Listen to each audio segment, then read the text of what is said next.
Assalamualaikum warahmatullahi wabarakatuh.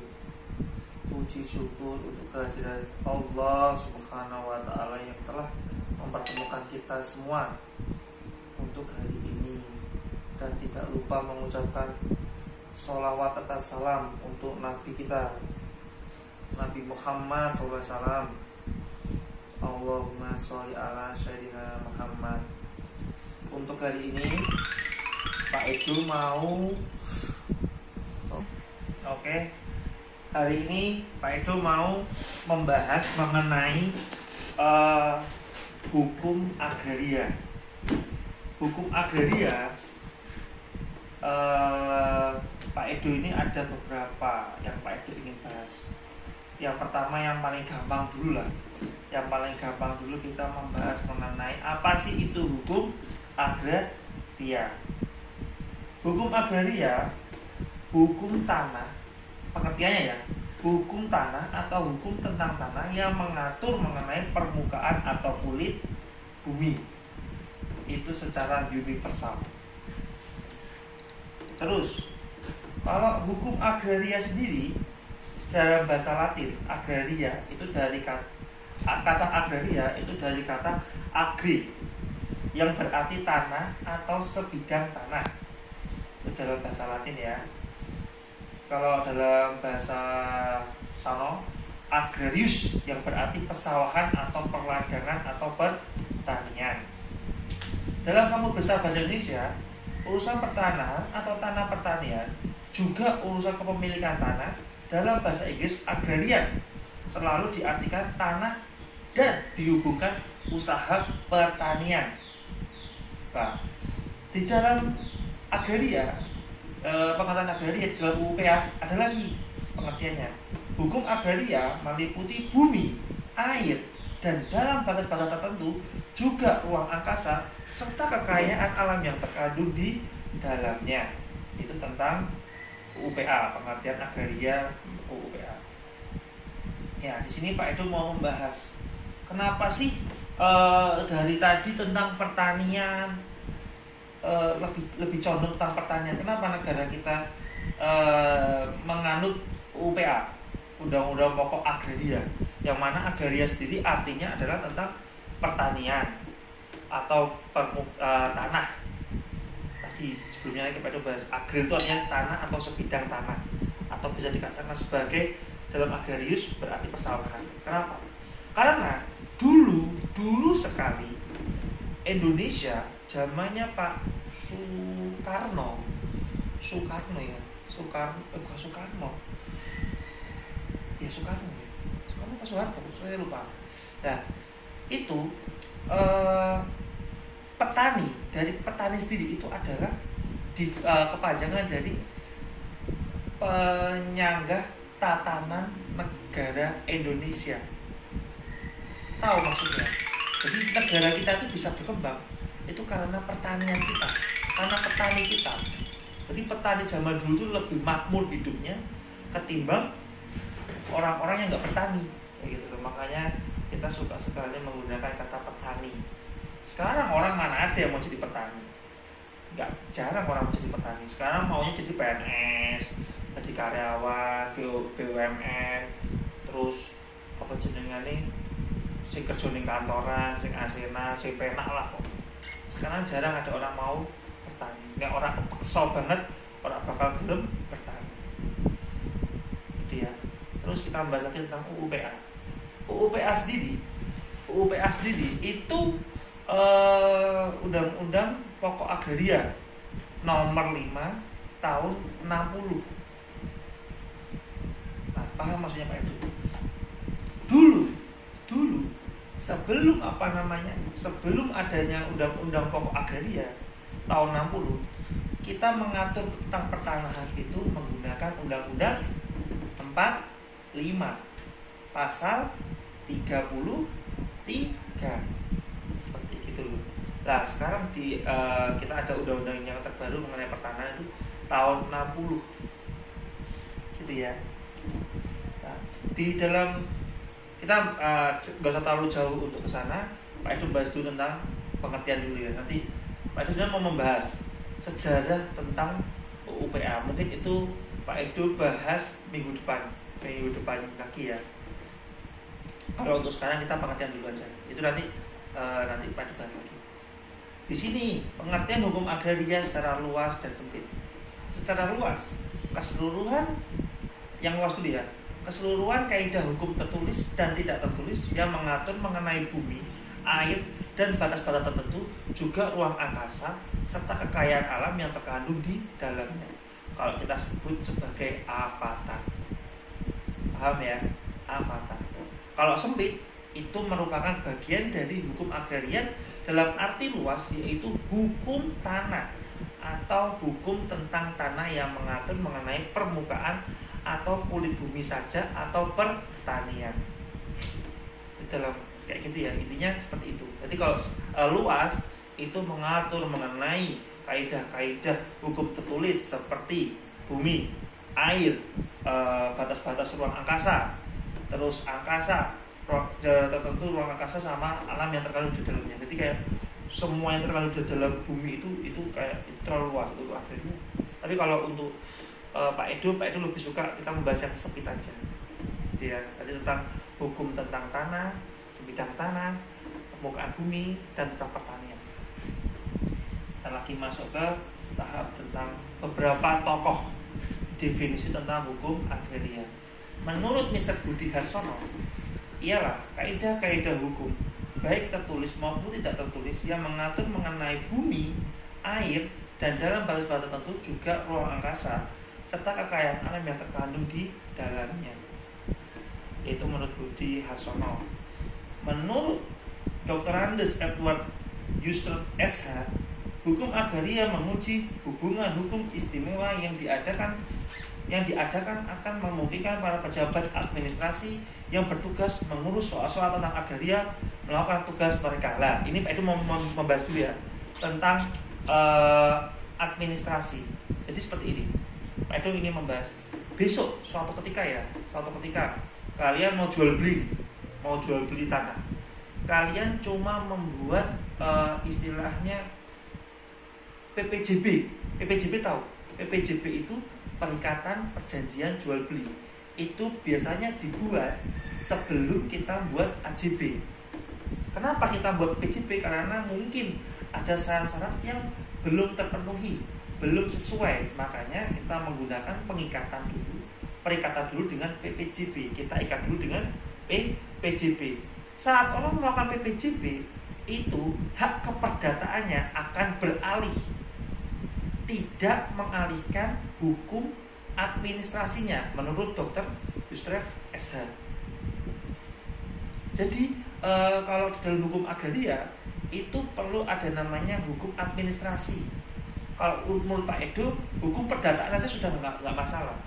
Tapi kalau misalnya seperti ini sertifikat. Pak Edo jual beli ya. Cuma tak bikin PPJB. Kalau nggak ngerti, kalian bisa tanya Pak Edo. Di langsung ke sini nggak apa-apa, langsung ke ke WhatsApp, ke grup ya. Nah, kalian tanya Pak Edo. Misalnya ini PPJB. PPJB ini Pak Edo beli dengan sertifikat dalam PPJB. Artinya kalau PPJB itu sertifikat itu belum dibalik nama, itu secara keperdataan Pak Edo sudah memiliki secara keperdataan pasal 1320 syarat sahnya perjanjian, di situ letaknya. Jadi hak ini sudah haknya Pak Edo secara keperdataan dengan adanya PJB. Tapi ini belum dikatakan sebagai punya Pak Edo secara hukum administrasi. Kenapa? Karena belum didaftarkan di BPN, Badan Pertanahan Nasional, yang sekarang berganti jadi ATR BPN, gitu ya. Nah, untuk mendaftar ke BPN, berarti kita sudah punya nih syaratnya. Terus kita mau daftarkan ke BPN, lah itu perlu namanya syarat hukum administrasi. Ini menurut Yusref, gitu ya. Terus yang ketiga, tokoh yang ketiga, langsung lanjut ya. Jadi kalau kalian bingung, tanya oleh Pak Edo. Pak, rumudeng PPJB, AJB, rumudeng teman. Terus Bahan Mustafa SH, menurut beliau, hukum agrarian adalah himpunan peraturan yang mengatur bagaimana seharusnya para pejabat pemerintah menjalankan tugas di bidang keagrariaan. Di di sini tahu maksudnya. Nah, menurut Pak Mustafa, hukum agrarian ini mengkhususkan khusudon untuk para pelaku atau para pegawai di BPR untuk mengatur mengenai pendaftaran pertanahan seperti itu. Jadi dia mendapat, misalnya dia mendapat perpres, dia mendapatkan PP peraturan pemerintah, atau dia mendapatkan undang-undang. Nah, itu para pejabat harus mematuhi itu untuk melakukan pendaftaran. Gitu. Contohnya seperti ini. Sebenarnya kita akan menyambung mengenai sejarah ini dalam Pak Mustafa. Oke, kita bahas sedikit lah. Dulu sebelum kita merdeka, ya, sebelum kita merdeka itu tanah itu masih dikuasai oleh orang-orang asing. Kenapa orang-orang asing menguasai? Karena kita dijajah. Dulu dijajah oleh mereka. Dan banyak orang-orang asing itu menduduki wilayah Indonesia. Dan mereka menggunakan hukum mereka untuk mengatur pertanahan itu sendiri. Nah, seperti contohnya kayak kita bahas tentang hukum Belanda ya, Belanda. Di Belanda untuk kepemilikan surat hak milik itu disebut sebagai hak eigendom. Hak eigendom yang artinya kalau dalam bahasa Indonesia itu kepemilikan. Nah, dalam Undang-Undang Pokok Agraria setelah kita kan merdeka tahun 45, ya toh, 45 merdeka, ya toh. Terus setelah itu Undang-Undang Pertanahan diatur melalui UUD 45, ya toh. Setelah itu ada namanya Undang-Undang Pokok Agraria, dan saat itulah Indonesia itu dikasih waktu, masyarakat Indonesia dikasih waktu selama 30 tahun untuk mengalihkan tanah-tanah yang dulunya di atas namakan masih bentuk Belanda, itu boleh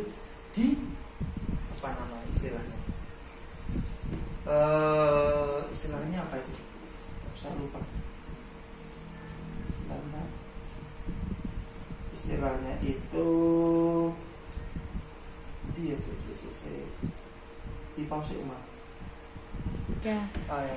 Nah, jadi setelah ada UUPA, jadi hukum pertanahan sebelum era kolonial Belanda, kolonial itu dari UUPA dikasih waktu 30 tahun. Kita dikasih waktu 30 tahun untuk melakukan namanya konversi ke UUPA.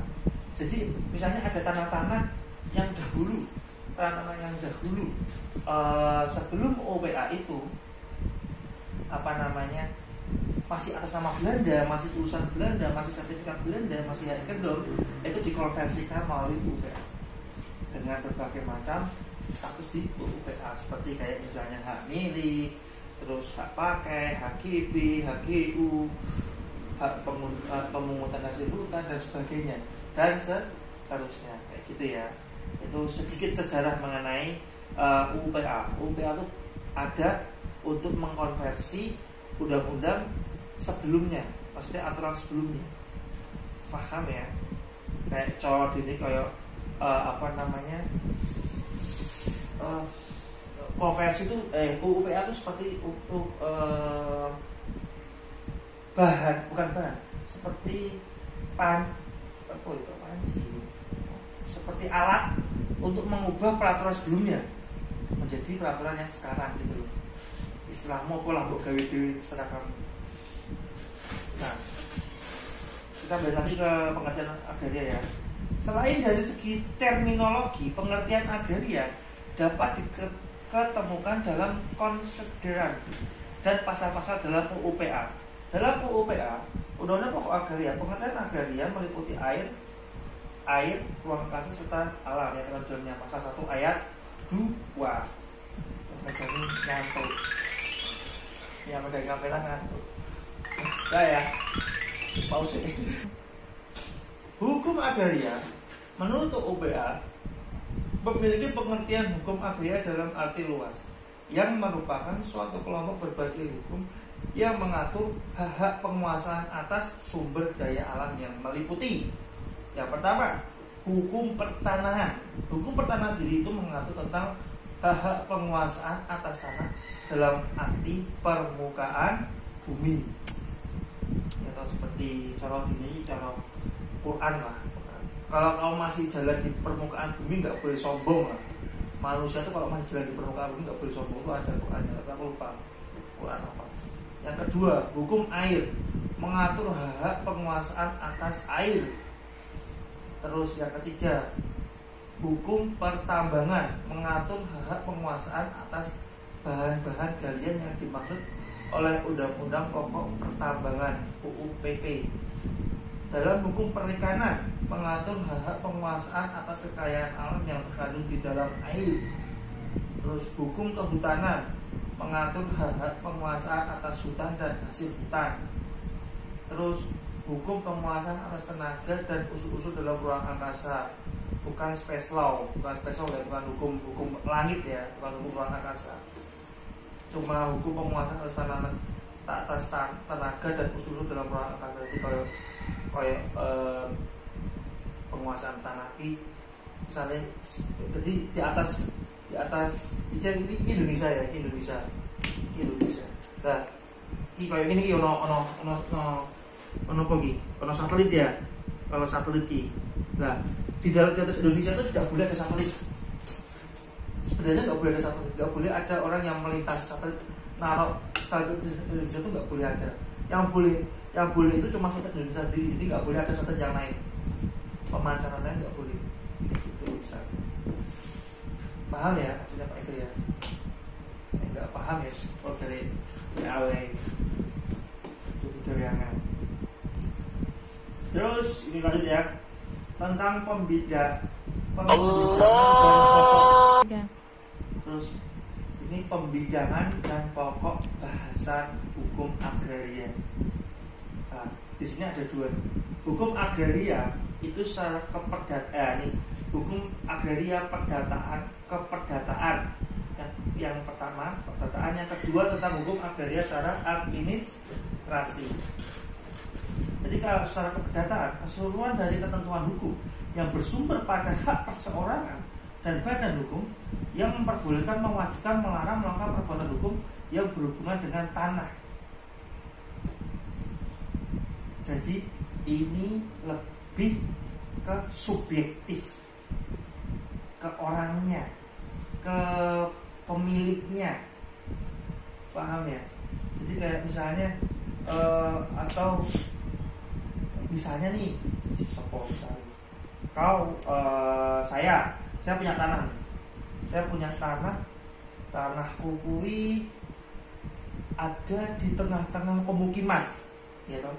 Ada di tengah-tengah pemukiman. Nah, di tengah-tengah pemukiman kuwi tanahku itu tak bikin tambang. Jadi ini tanahku, tak gali, tak bikin tambang, tak bikin tambang emas, tambang apa, karena di bawah tanahku tuh ada emasnya dan sebagainya. Aku bikin pertambangan di situ. Itu nggak boleh. Kenapa? Karena secara keperdataan ada hak-hak tertentu. Kalaupun kamu cuma sebagai sertifikat hak milik, ya kamu cuma boleh memiliki di atas permukaannya. Artinya ini kan masuknya karena hukum pengertian agraria secara sempit, bukan tentang apa yang terkandung di dalamnya. Itu nggak boleh, karena kalau kamu bikin pertambangan di atas bangunan itu, di atas tanahmu itu, bikin pertambangan yang mana nanti ada limbahnya, ada polusinya, ada sesuatu yang mengganggu orang lain, itu nggak boleh. Kau boleh bikin pertambangan itu hanya di kawasan industri. Kau boleh bikin pabrik itu cuma di kawasan industri. Jadi setiap negara, setiap kota di Indonesia, setiap kota kabupaten itu selalu punya wilayah-wilayah kawasan industri, yang mana kawasan industri itu dalam istilah agraria itu maksudnya zona apa maksudnya? zona kuning.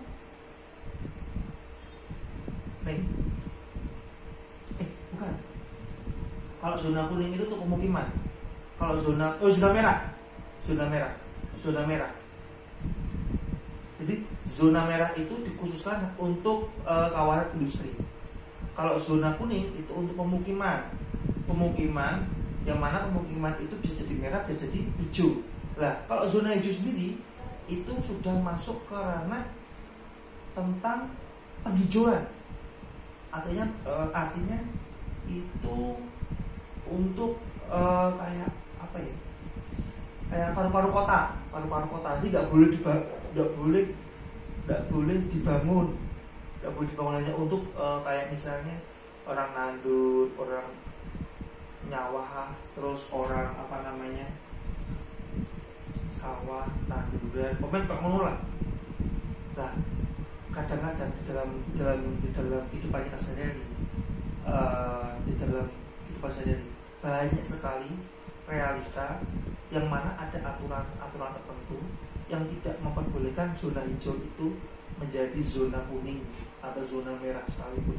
Itu tidak boleh sebenarnya. Tapi banyak para oknum, para pejabat kita yang melakukan hal itu.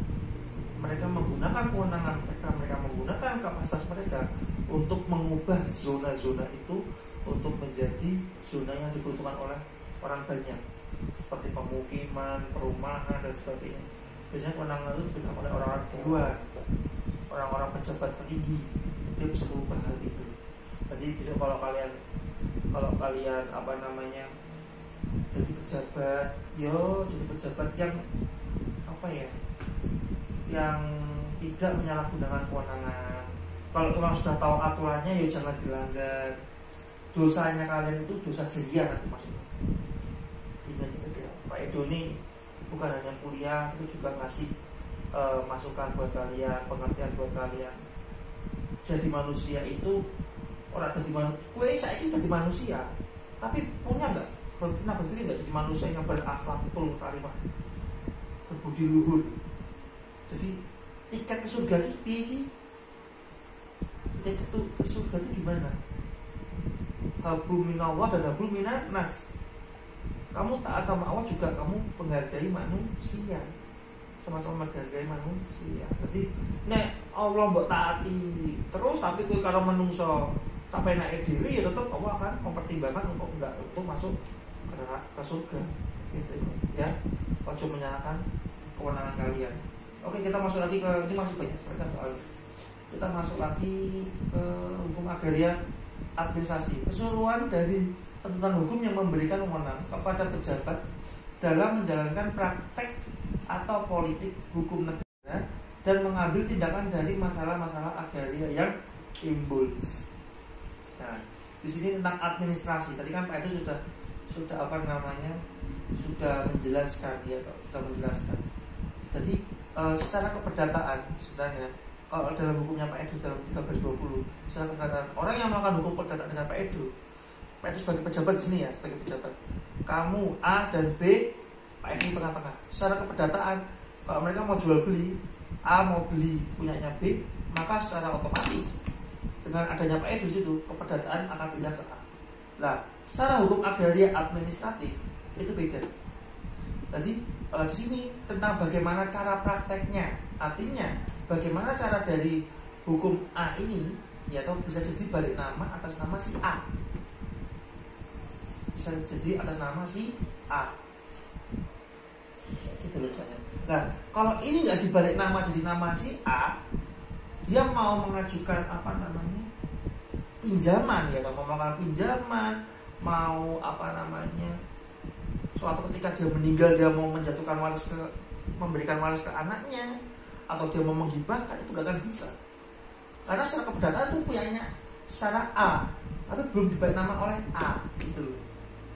Jadi secara administrasi, secara prakteknya, secara politiknya hukum itu harus ada politik itu arti kata politik sendiri itu sudah kayak Pak Edo bilang itu kayak bukan akal, maksudnya kayak kepentingan, untuk kepentingan sendiri. Jadi untuk menguasai dulu, untuk mematenkan dulu haknya dia. Tapi secara politik dia harus memiliki dulu di situ, memiliki dulu, baru dia boleh membuat ini menjadi dikasihkan ahli warisnya. Kalau dia meninggalkan ahli warisnya, dia mau menghibahkan ke siapa boleh, terus dia mau berhutang ke bank juga boleh. Yang penting atas namanya dia dulu. Gitu ya, itu contoh buat kalian biar paham apa itu dengan hukum administrasi. Terus kita kembali ke ruang lingkup. Ini udah berapa menit? Ya, 5. 20 menit. Ya. Ruang lingkup hukum agraria. Hukum agraria mengatur barak tahu tadi kan, B-nya bumi, A-nya air, R-nya ruang angkasa, A-nya lagi kekayaan alam yang terkandung di dalamnya. Gitu ya. Terus ruang lingkupnya itu disertakan juga mengenai perairan dan kedalaman laut. Jadi misalnya kayak gini, kalian tahu nggak apa yang disebut dengan zona ZEE? ZEE. Contohnya kalau lagi ini sedikit contoh. Iki pulau ya, pulau kita. Oh gini aja. Atau kasih sedikit cerita ya. Pemain bola siapa jenenge? Yang pernah beli pulau itu siapa namanya? Siapa pernah beli pulau? Kita lanjut ya. Cara ini kayak tadi di sini tentang ruang lingkup. Ruang lingkup itu barak, ingat barak ya, bumi, air, ruang angkasa, kekayaan alam yang terkandung di dalamnya. Kita itu sikat barak sebagai barak. Nah, di sini bumi itu mencakup apa sih? Bumi itu mencakup tubuhnya bumi serta yang berada di dalam air. Air itu mencakup apa? Perairan pedalaman maupun laut wilayah Indonesia, ruang angkasa dan sebagainya. Ini kita Pak Edu mau membahas sedikit mengenai ZEE, zona eksklusif. Nah, contoh kita masih Pak Edu kasih contoh satu ya. Itu tentang pemain bola yang beli pulau. Siapa pemain bola beli pulau? Cristiano Ronaldo. Nah, di sini Pak Edu udah browsing dia ini beli pulau untuk mengisolasikan dirinya. Ya, di sini Ronaldo ini beli pulau untuk mengisolasi dirinya. Jadi dia biar gak kena COVID, dia mengisolasi dirinya di suatu pulau di Pasifik. Ini contoh aja, contoh maksudnya contoh hukum kita tuh gak jauh-jauh dengan hukumnya mereka sebenarnya. Jadi di pulau.